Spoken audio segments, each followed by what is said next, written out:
Bab 807. Kekuatan satu pukulan. Setengah jam kemudian, Jerry yang pergi ke lokasi pembangunan kota Kyushu. Proyek kota Kyushu saat ini adalah proyek terbesar grup Yanchen. Beberapa hari yang lalu, ditabrak oleh orang-orang yang diatur oleh Martin Sue, dan banyak bangunan sedang dibangun kembali. Guru, ternyata kota Kyushu juga milikmu. Begitu dia keluar dari mobil, Gisela bertanya dengan kaget. Jerry yang tidak mempedulikannya, dan langsung melangkah ke lokasi konstruksi. Gisela mengikuti seperti pengikut. Dia juga tidak merasa canggung. Apa yang dikatakannya tidak dipedulikan Jerry yang, dia hanya berbicara sendiri. Komisaris, Anda sudah datang.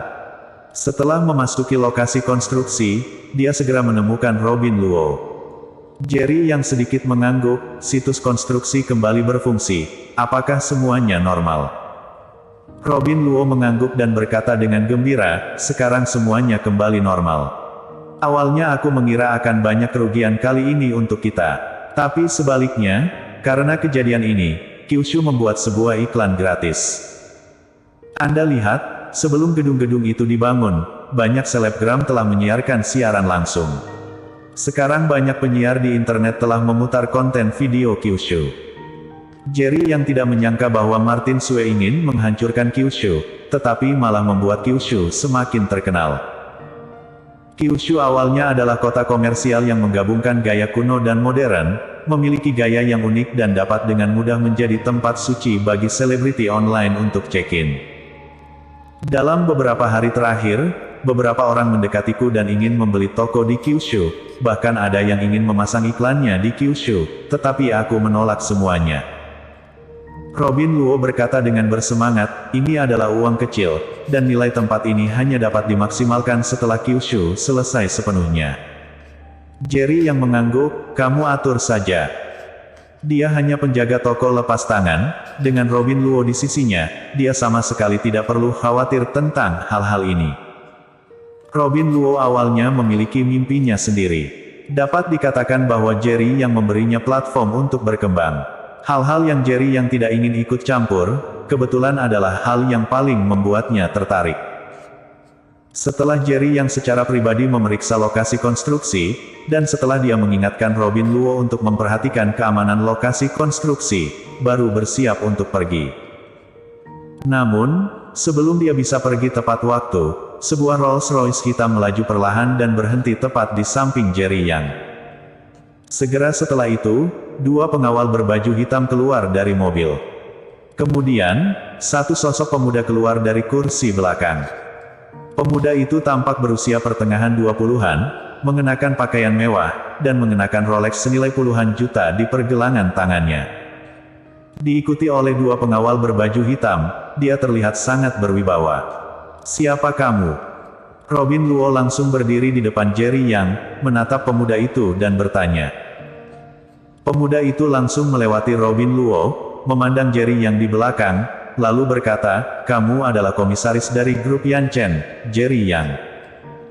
Jerry Yang sedikit mengernyit, pihak lain lebih muda darinya, tetapi ketika dia memandangnya, sikapnya jelas sangat arogan. Di kota Yan, mungkin tidak ada orang yang berani berbicara dengan Jerry yang seperti ini. Pemuda ini kemungkinan besar adalah dari keluarga kekaisaran atau keluarga kerajaan. Siapa kamu? Jerry yang bertanya tanpa ekspresi. Ada senyum sinis di bibir pemuda itu, nama belakangku adalah Bai, dan aku berasal dari keluarga kerajaan Bai. Adapun namaku, kamu belum memenuhi syarat untuk mengetahuinya. Benar saja. Latar belakangnya tidak sederhana, ternyata anggota keluarga kerajaan. Namun, penampilan angkuh pihak lawan membuat Jerry yang sangat jijik. Aku datang mencarimu hari ini, berencana memberimu satu kesempatan untuk menghasilkan banyak uang, selama kamu bersedia menjadi anjing keluarga baikku, kamu akan menjadi raja kota Yan di masa depan. Pemuda itu berkata sambil tersenyum, sekarang, aku memerintahkanmu untuk segera mengumumkan kepada publik bahwa kamu yang memutuskan di kota Yan di masa depan. Adapun perlawanan apapun, keluarga baikku akan membantumu menyelesaikannya secara diam-diam. Dia bahkan tidak ingin memberitahu Jerry yang namanya, dan mengatakan Jerry yang tidak memenuhi syarat untuk mengetahuinya. Sebaliknya, dia meminta Jerry yang untuk melakukan sesuatu dengan nada memerintah. Jerry yang memandang pihak lawan seolah-olah dia sedang melihat orang idiot. Apakah sudah selesai bicara? Pemuda itu tertegun sejenak, lalu berkata, apakah kamu punya pertanyaan? Sekarang setelah kamu selesai berbicara, kamu bisa pergi. Jerry yang berkata dengan acuh tak acuh. Bocah, apa yang kamu katakan? Memintaku untuk pergi. Mata pemuda itu membelalak tak percaya di wajahnya, seolah-olah dia tidak mengira akan ada orang di kota Yan yang berani menyuruhnya pergi. Pergi. Jerry yang terlalu malas untuk berbicara omong kosong, kata, pergi, sudah cukup. Bajingan, kamu berani memintaku pergi. Cari mati kamu. Pemuda itu sangat marah, dan dia mengertakkan gigi berkata, aku memberimu kesempatan. Tapi karena kamu tidak menghargainya, maka jangan salahkan aku tidak sungkan. Setelah itu, dia melambaikan tangannya, bergerak. Saat kata-katanya jatuh, dua pengawal berbaju hitam bergegas menuju Jerry Yang. Kalian berani. Robin Luo langsung menjadi cemas, meraung, dan tanpa sadar menghalangi di depan Jerry Yang. Ini sepenuhnya nalurinya, dia sepertinya lupa bahwa dia belum pernah bertarung sebelumnya, dan sekarang dia melawan pengawal orang lain, dia mencari mati. Jerry yang sedikit tersentuh, dia tentu mengerti gerakan tanpa sadar Robin Luo. Tepat ketika Jerry yang hendak bergerak, sosok di belakangnya tiba-tiba bergegas keluar seperti angin puyuh. Dek, duk. Dia melemparkan dua pukulan dengan santai, dan kemudian adegan mengejutkan terjadi. Kedua pengawal berpakaian hitam itu terbang seperti bola. Gunawan Bai, kamu berani melakukan sesuatu pada guruku, apakah kamu sudah bosan hidup? Dalam keheranan Jerry Yang, Gisela bertanya pada pemuda itu dengan wajah dingin. Gisela. Baru saat itulah Gunawan Bai menyadari bahwa orang yang meninju salah satu pengawalnya ternyata adalah Gisela, dan matanya dipenuhi ketakutan untuk sesaat.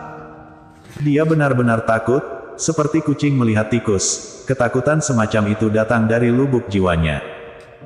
Robin Luo juga tercengang, matanya melebar dan dia berkata, wanita yang luar biasa. Jerry yang juga sedikit kaget. Ketika dia menangkap Yoga Sue di stasiun kereta, dia dipukul oleh Gisela, jelas itu belum seluruh kekuatannya. Dua pukulan beruntun tadi bahkan mengejutkan Jerry Yang. Kelihatannya sederhana, tapi kekuatan ledakannya mengerikan, melumpuhkan seorang pengawal dengan satu pukulan. Gunawan Bai adalah keluarga kerajaan keluarga Bai, bagaimana pengawal di sekitarnya bisa sederhana. Tapi di depan Gisela, dia kalah dalam satu pukulan. Gisela mencibir, Gunawan Bai, kamu orang besar sekarang, berani sesombong itu di depan guruku.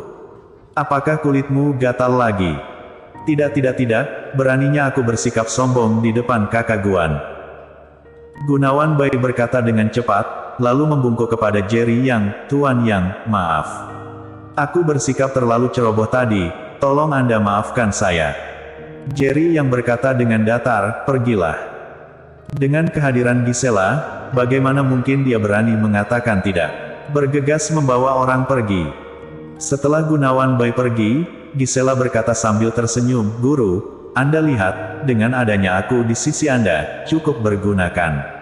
Segera terimalah aku menjadi murid Anda. Jerry yang menatap Gisela dalam-dalam, lalu bertanya dengan suara yang dalam, siapa kamu? Bagaimana bisa seorang wanita muda menakut-nakuti keluarga kerajaan semudah itu? Bersambung.